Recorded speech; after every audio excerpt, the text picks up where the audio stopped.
So I'm going to deal with this practice problem. It's only 2 sentences, so let's go ahead and write it down.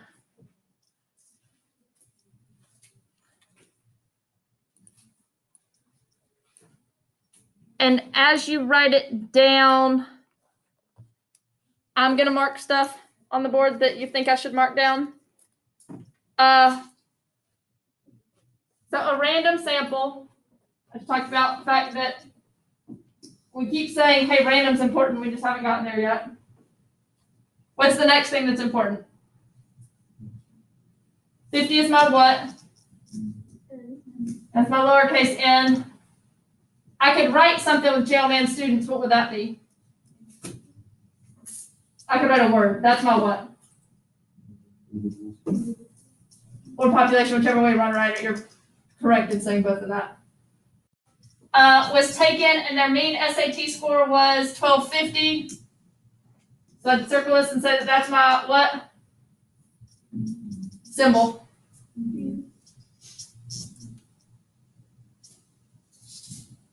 Oh, I should not have written. I messed up. That's a sample because this is my sample size. I should have done what you guys said and wrote individuals. I don't usually write that. All right, so SAT score. So now that I'm telling you that that's not population, this is my what symbol? Because, and people get mixed up on this, if it talks about a specific sample size and says, hey, that group of this size had this mean, that's telling you that it's a statistic and not a parameter. So assume standard deviation is 105. Well, that just explicitly gives it to us. So what is the 95% confidence interval? Well, that's my confidence level. Or the mean. Well, I know I'm doing mean and not proportion. SAT scores of JLMan students.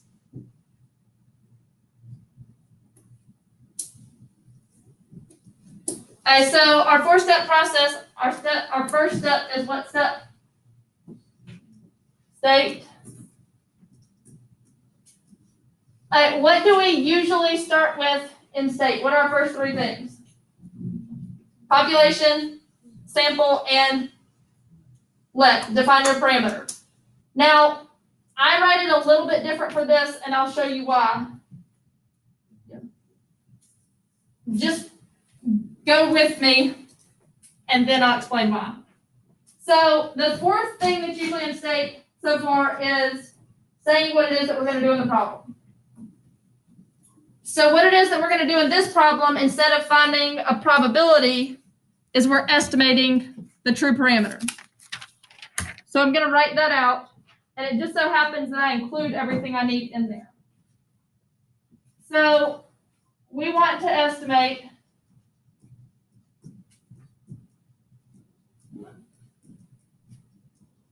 what symbol is it that we're estimating?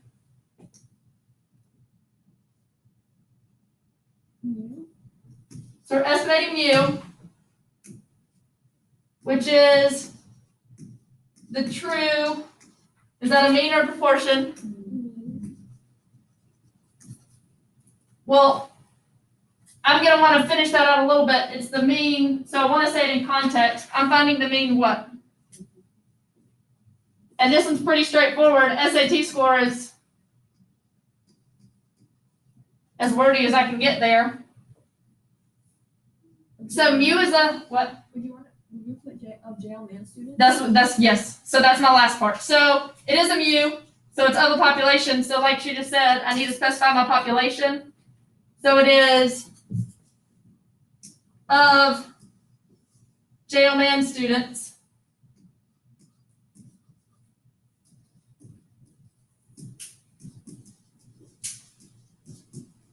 And then what's the only thing? So I'm saying, hey, this is what I'm going to do. There's something that I need to mention about how I'm going to do it that I haven't said here, but it's up there.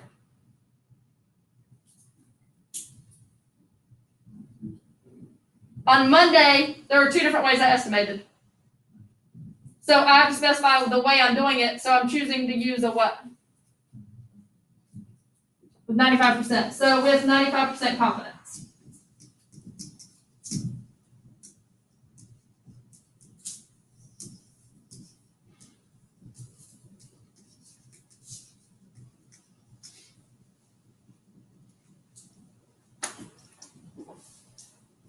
Alright, so back to our three things from that are always in state. First one is usually what? Why did I not write out population?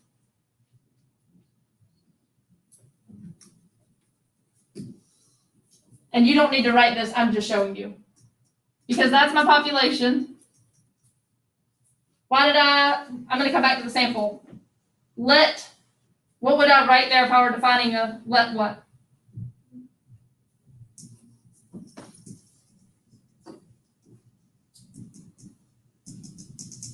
Well, that's where I did my let mu. So the only thing I'm missing is my sample. When we do one like this, so last chapter, it's like I'm dealing with JOMAN students, and I selected AP Stat students. I basically want to see if we're biased or not. We're not doing it that way. We are specifically randomly selecting. So our sample would just be a random sample of this size from that same population. So it's kind of defined within it. So instead of writing things out separately, this one sentence accomplishes everything I need to. So technically you could write out individually like we did before, but we've accomplished everything we need to within that. So next thing is plan.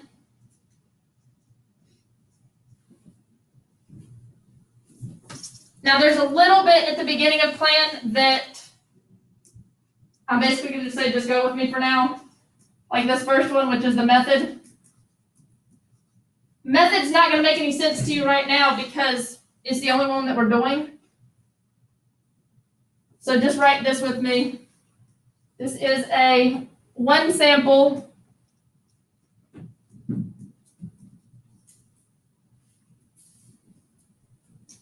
Z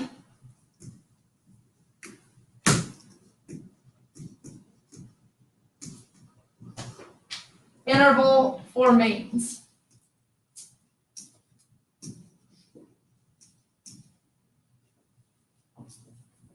That should not look like enough. And this part won't. We're going to end up talking about T. We haven't talked about T yet. So I've said there's this weird thing with if we don't have any clue what the population parameter is, why would we know this? That seems kind of odd, and I would hope that it does seem odd.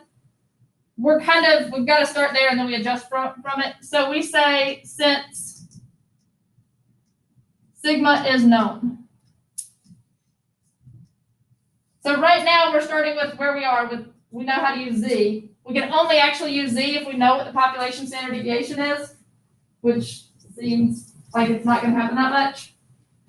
So if we do know the population standard deviation, we can use Z. If not, we end up moving to T. And just thinking ahead here, this should not be that descriptive right now. Well, I wrote that it's going to be a one sample because eventually, what do you think is going to go here? A two sample. Eventually, this is going to be T. Technically, eventually, we can have a test, but we're not there yet. And then what else do you think could go here? Proportion. So eventually, that's going to be more descriptive than it is right now.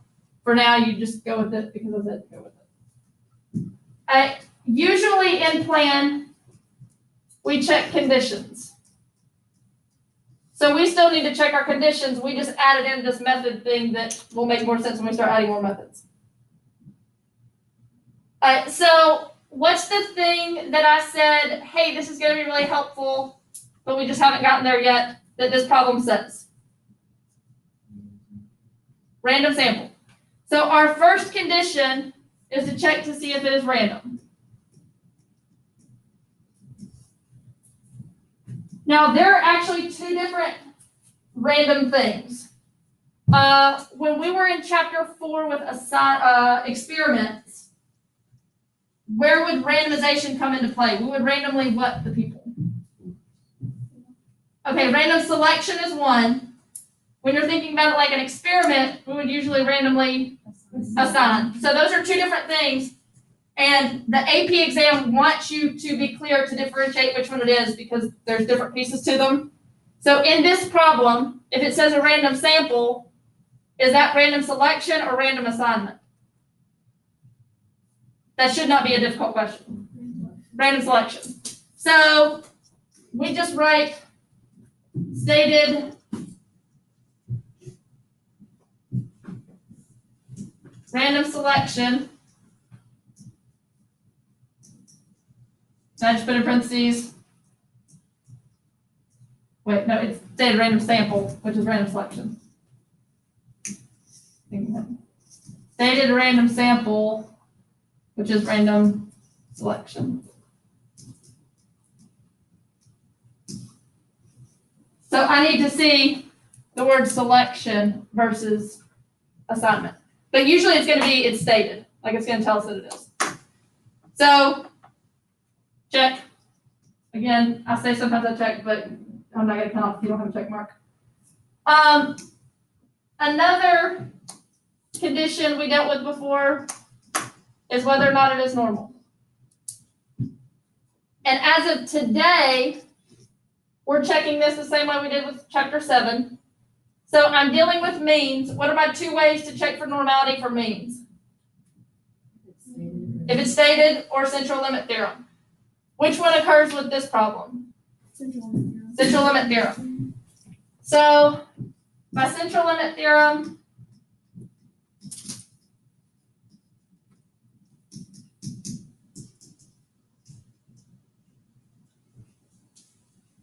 and what do I need to write beside that?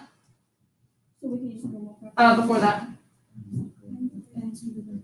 And however you choose to write that, something about n is greater than or equal to 30, might say n equals 50, 50 is greater than or equal to 30, writing n is equal to greater than or equal to 30 is fine, and then what you said, so we can use normal approximation.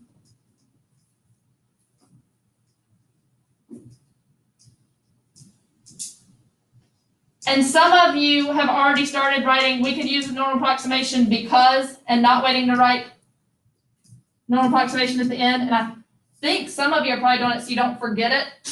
That doesn't matter, as long as it's all there. So some of you are gonna write, we can use normal approximation because of central limit theorem, and some of the people are gonna say by central limit theorem, we can use normal approximation. It doesn't matter which order you go there. All right, so we're good with normal, we're good with random. What's the condition I haven't checked yet? 10%. 10%. Why do we have to check 10% condition? So we can use the standard deviation. There's another reason we have to do it. It also actually checks off our independent condition. So up until now, the only way we can say things are independent is kind of like context. Like when we flip a coin, why is flipping a coin independent? Because it doesn't affect the next one, it resets every time. Well, if we go outside of there, how can we use independence? Well, that 10% condition actually also covers independent.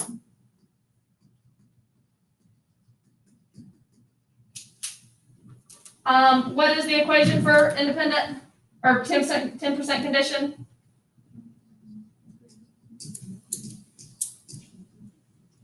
And sometimes I just kind of continue my equation up here. So our capital N, we don't know that.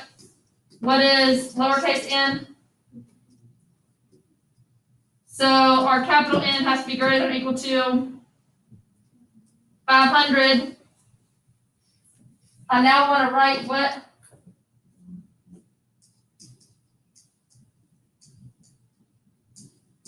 There are at least 500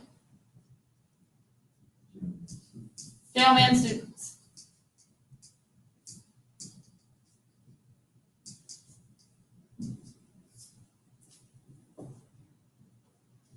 So you'll hear me say a lot, random, normal, independent, random, normal, independent. Those are conditions, random, normal, independent. The book does them in this order, so I always say them in this order.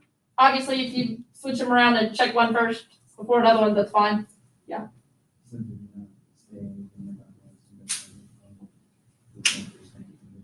Do we not say anything about what?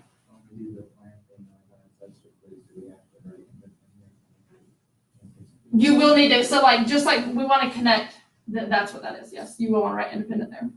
You'll write both like that. All right, so let's write down things that the problem gives us first. So what does the problem give us? bar and So what is our X bar? 1250. 1250. What else did the problem give us? N N, which is 50. what else? Sigma, which is 105. And Our confidence level is 95.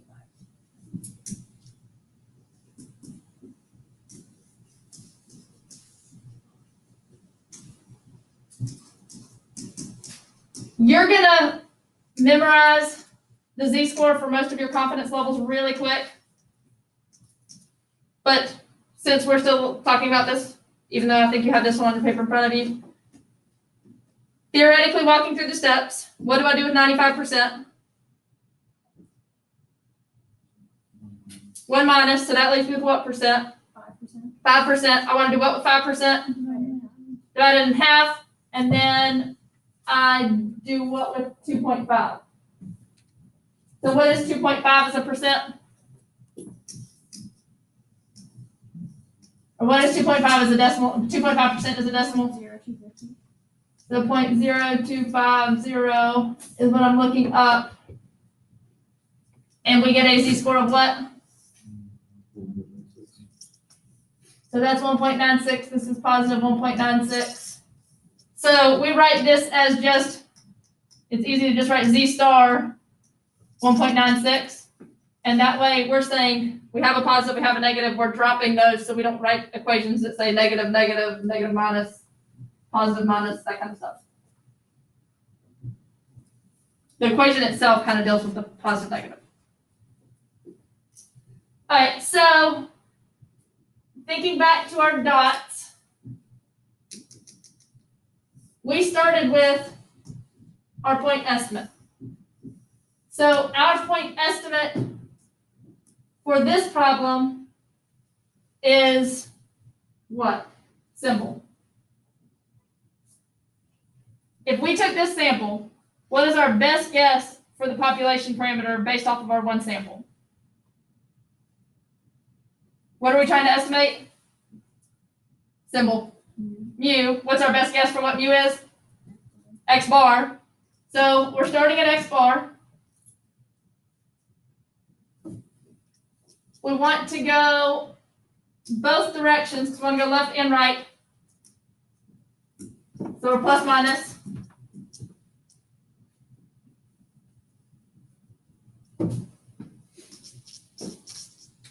I either did 1 when it was 68, I did 2 when it was 95.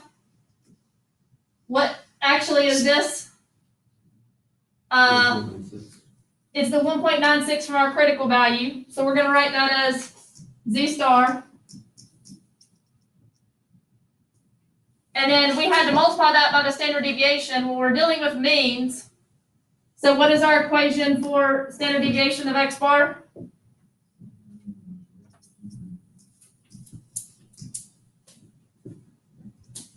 So this is the equation that we're using. And now we're just plugging stuff in. So what is our X bar? 1250. So if you see here, we have a plus minus because we're going both directions. We have a plus minus for Z. If we throw out a whole bunch of plus minus here and plus minus here, it just kind of gets crazy. That's why it's easier to do the Z star. So our Z value, Z star value is 1.96. Our standard deviation value, our sigma, is what? 105. And then our sample size is 50. Some people are going to choose to type in just this and then do 1 minus or 1250 plus that number, 1250 minus that number. For the sake of things, everybody have a calculator and type in minus. So don't write what I'm writing up here, but this is what you're typing in.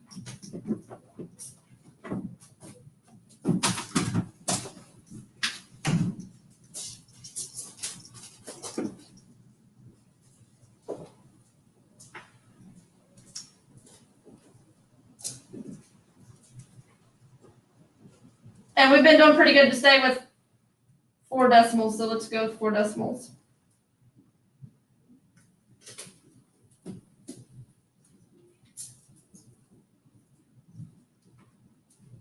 And so when you type it in exactly like that, what do you get?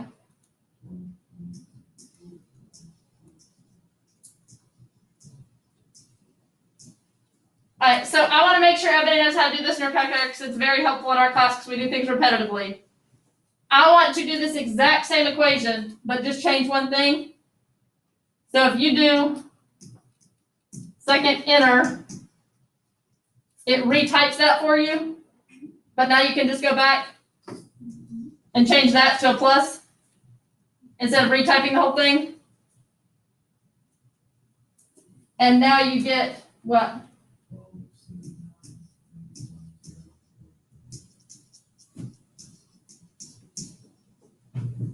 And so what we're estimating is that something's going to be between here. What is the parameter that we are estimating? Symbol. So we're saying that mu will fall between our lower number and our upper number.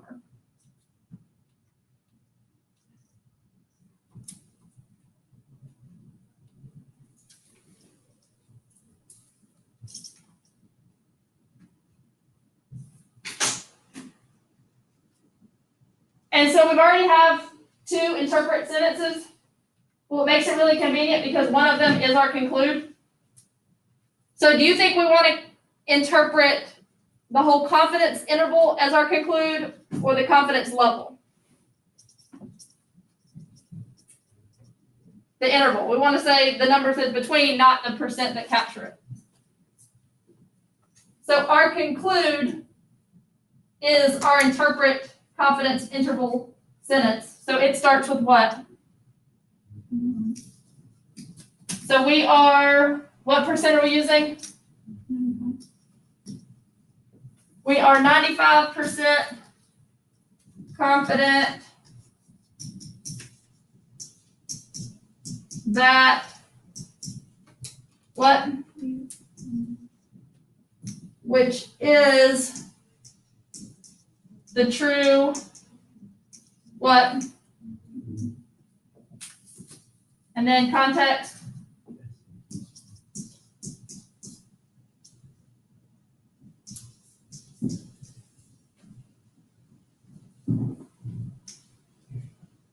Of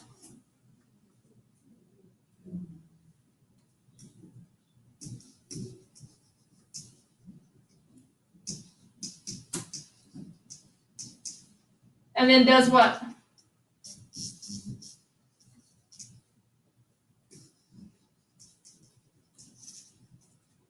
Now, the one weird part about this is I like having units, but we keep dealing with stuff like SAT scores and it doesn't have much units.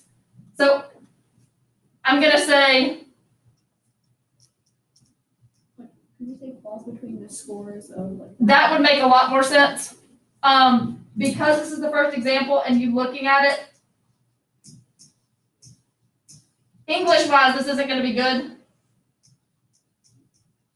I would definitely prefer to say it as a score of instead of this way, but just so that when you're looking back at it,